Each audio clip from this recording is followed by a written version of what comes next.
At first glance, The Hangman 2024 seems like one of those films that promises more than it can deliver.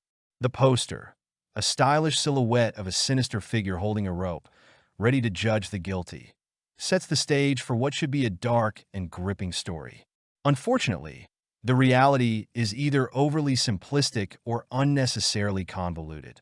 Director and writer Bruce Wemple teamed up with lead actor LeJohn Woods to craft a story about Leon, a father taking his son Jesse on a camping trip to the forests of West Virginia.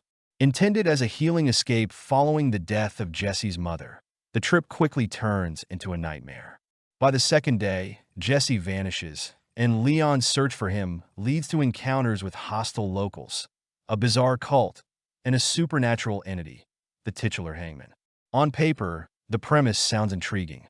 In practice, however, the narrative feels like a chaotic mix of thriller, supernatural mystery, social drama, and dark comedy, failing to establish a strong foothold in any of these genres.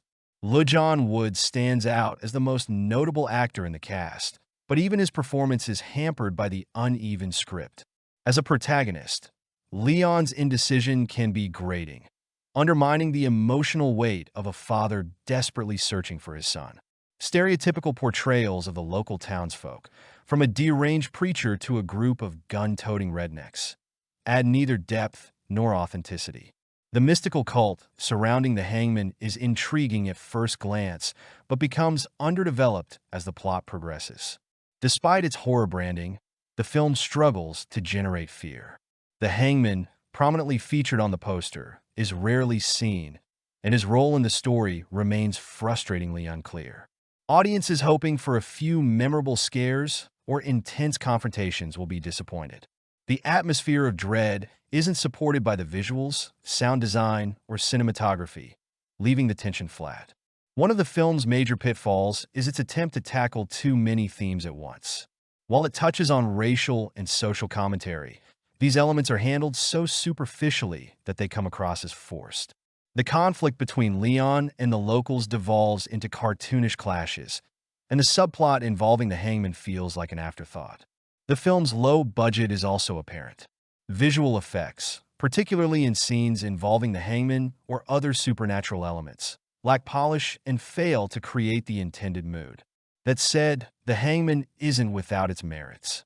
The scenic forests of West Virginia offer a sense of isolation that could have been an excellent foundation for a more compelling narrative.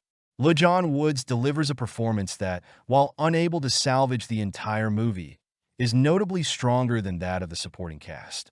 The Hangman might appeal to fans of B-movies, where absurdity, limited budgets, and quirky storytelling often intersect. However, those expecting a serious horror experience should look elsewhere. This film is more of an experimental thriller with comedic undertones, unlikely to satisfy any particular audience completely. In more capable hands, this concept could have evolved into a standout supernatural horror. As it stands, The Hangman is a collection of disjointed ideas and missed opportunities.